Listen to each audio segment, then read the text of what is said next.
नमस्कार प्यारे किसान भाइयों बहनों, मैं डॉक्टर प्रभात तिवारी और मैं डॉक्टर रुमाना खान आप सभी का बुंदेलखंड कृषि संदेश के 5वें अंक में हार्दिक स्वागत एवं अभिनंदन करते हैं। किसान भाइयों, जैसा कि हम सबको पता है, गर्मियों का मौसम प्रारंभ हो चुका है और बुंदेलखंड में गर्मियों का प्रकोप कुछ ज़्यादा ही बढ़ जाता है। तो आज का यह हमारा अंश मुख्य रूप से गर्मियों के मौसम में कृषि का प्रबंधन किस प्रकार से किया जाए, इसी पर केंद्रित है। तो आइए जानकारी लेते हैं इस अंक के प्रमुख अंश के बारे में। सबसे पहले आप जानेंगे ग्रीष्मकालीन खेतों की गहरी जुताई के बारे में। दूसरा आप जानेंगे गर्मी के मौसम में पशुओं का उचित प्रबंधन कैसा किया जाए, इस विषय में। साथ ही साथ चलते हुए बात करेंगे कि ग्रीष्मकालीन मौसम में मधुमक्खियों का संरक्षण एवं बचाव किस प्रकार से किया जा सकता है। किसान भाइयों, आप सभी का पुनः एक बार स्वागत है। जैसा कि हम सबको पता है कि रबी की फसल लगभग कट चुकी है एवं खरीफ में 1.5 से 2 महीने का समय बाकी है।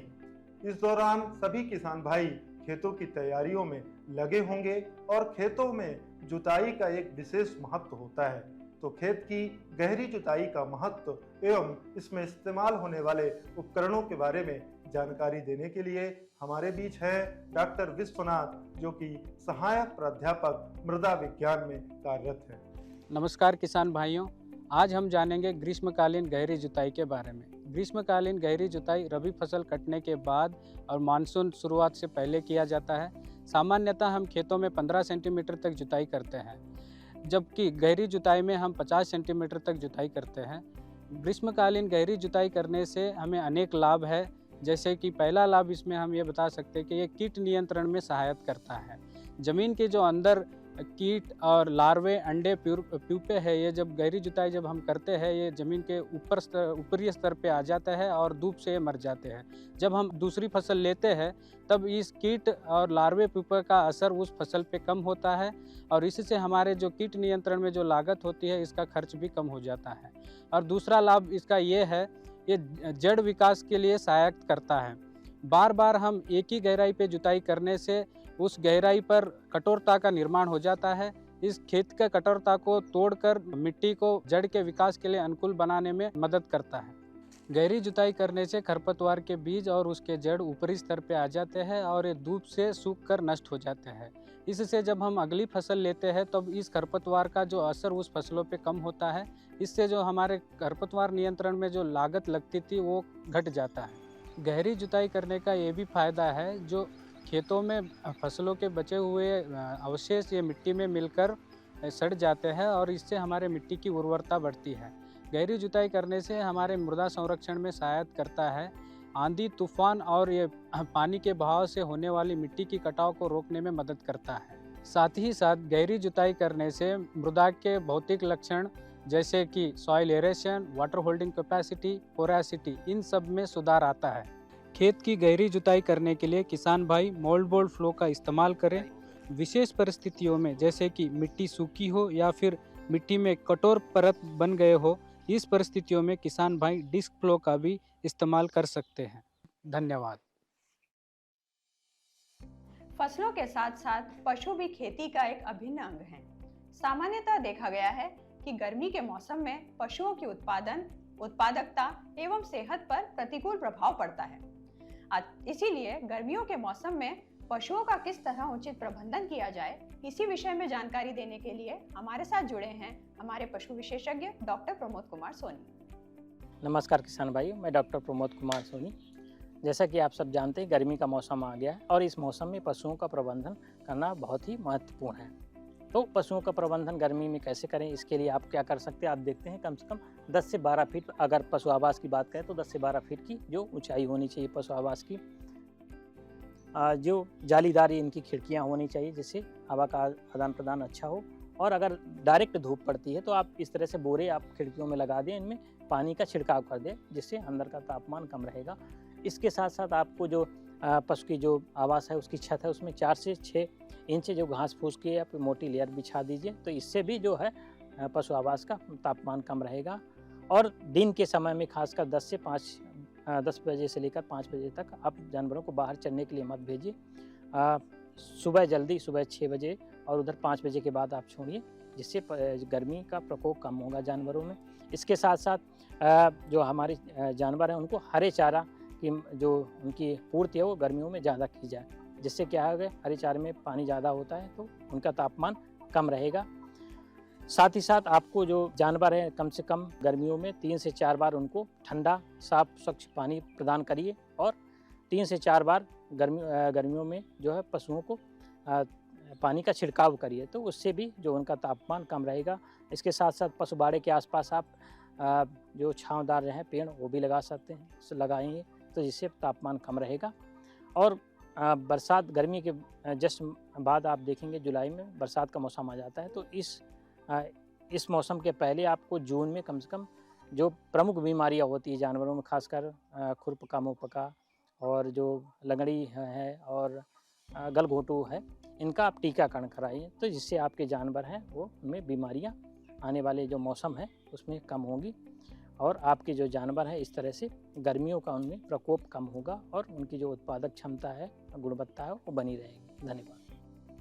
किसान भाइयों, आगे बढ़ने से पहले आप सभी से एक आग्रह है कि रानी लक्ष्मीबाई केंद्रीय कृषि विश्वविद्यालय द्वारा प्रसारित किए जाने वाले इस YouTube चैनल को आप अधिक से अधिक संख्या में लाइक, शेयर एवं सब्सक्राइब करें, जिससे कि जब भी हम नए वीडियो के साथ आप सबके समक्ष प्रस्तुत हों तो इसका नोटिफिकेशन तुरंत आपको प्राप्त हो जाए। साथ ही साथ आप हमारे साथ व्हाट्सएप के माध्यम से भी जुड़ सकते हैं एवं अपनी समस्याओं का तुरंत निदान प्राप्त कर सकते हैं, जिसका कि लिंक नीचे डिस्क्रिप्शन बॉक्स में अंकित है।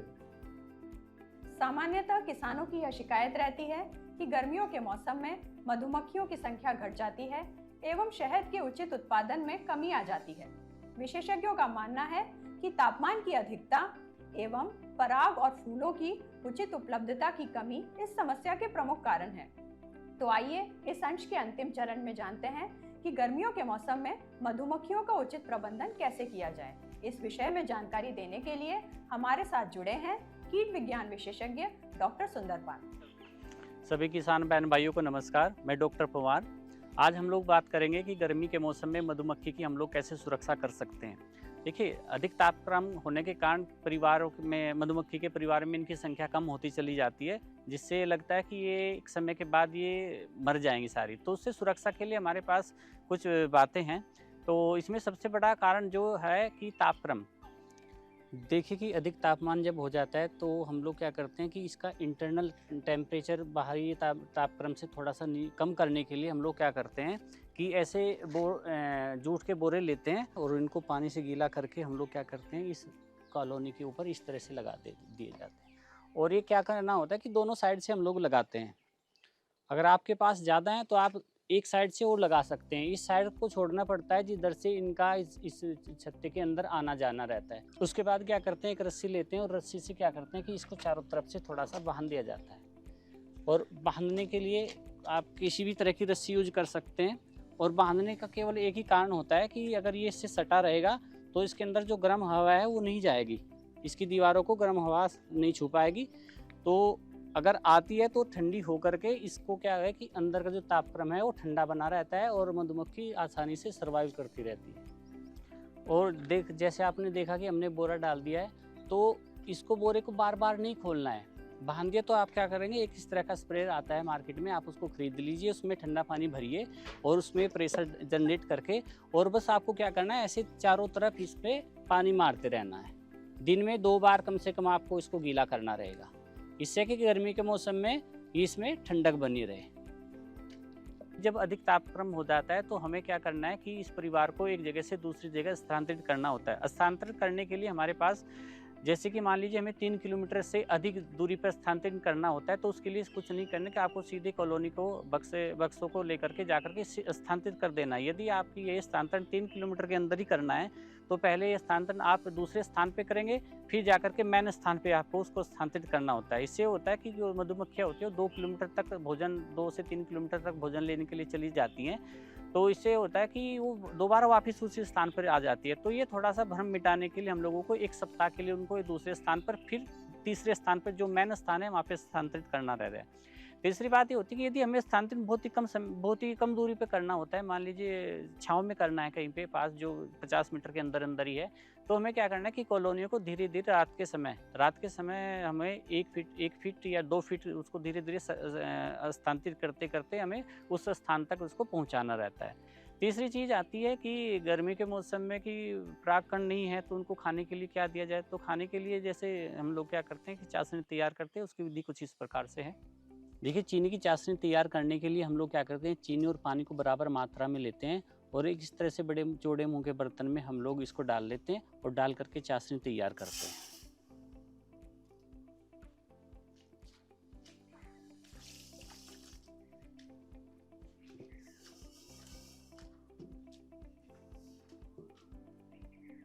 देखिए, इस प्रकार से हम लोग क्या करते हैं, चाशनी तैयार करते हैं।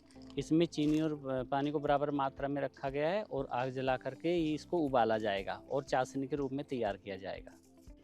जिस तरह से देखिए चाशनी तैयार होगी, इस प्रकार से हम लोग क्या करते हैं, इसको ऐसे फीडर में डाल देते हैं और फीडर को आधा ही भरते हैं, पूरा नहीं भरना चाहिए, आधा ही भरते हैं।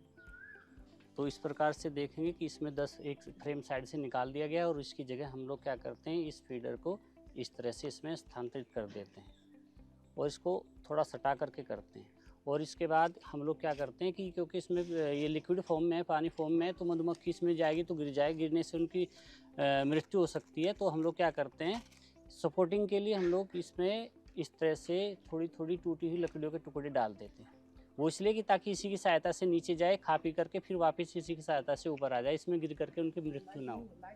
तीसरी चीज़ आती है कि प्राकृतिक शत्रु। इसमें क्या होता है कि गर्मी के मौसम में एक परिवार दूसरे परिवार पे आक्रमण कर देता है। उस कंडीशन में जब हम लोग चीनी की चाशनी इनको खिलाते हैं तो वो चाशनी को पाने के लिए एक परिवार दूसरे परिवार से भिड़ता रहता है, लड़ाई होती रहती है और कभी कभी जो जंगली मधुमक्खियाँ हैं वो भी आकर के इसके ऊपर आक्रमण कर देती हैं।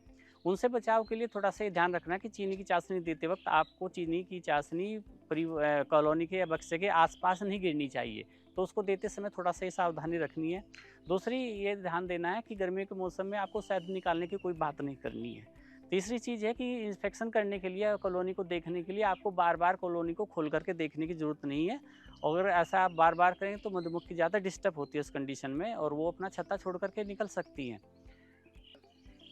देखिए, गर्मी के मौसम में एक और चीज़ होती है कि जो श्रमिक होते हैं उनकी आयु कम हो जाती है और जो रानी मधुमक्खी होती है वो अंडा देना बंद कर देती है, क्योंकि परिवार को चलाने के लिए जो पर्याप्त मात्रा में भोजन चाहिए वो नहीं मिल पाता। ऐसी कंडीशन में जब रानी मधुमक्खी अंडा देना बंद कर देती है या कम कर देती है तो उसके लिए आपको अलग से एक इसके लिए भोज्य पदार्थ तैयार करना होता है। उसमें कुछ इस प्रकार से आपको थोड़ा ध्यान रखना है कि जो सोयाबीन का आटा है उसकी या सोयाबीन की जो बरी होती है उसका आटा तैयार किया जाता है, उसकी आप 25 ग्राम मात्रा लीजिए। फिर उसमें 10 ग्राम आप ईस्ट पाउडर मिलाइए। उसके बाद आप उसमें 15 ग्राम जो प्राकृतिक परागकण इकट्ठा करती है मधुमक्खियाँ उसको मिलाइए। उसके बाद जो दूध का पाउडर आता है उसकी आप 5 ग्राम मात्रा, शहद और चीनी को आप 22.5 ग्राम और की मात्रा में मिला करके इस प्रकार से आप 100 ग्राम मिश्रण तैयार करें और इसको एक परिवार को खिलाने के लिए दीजिए। धन्यवाद।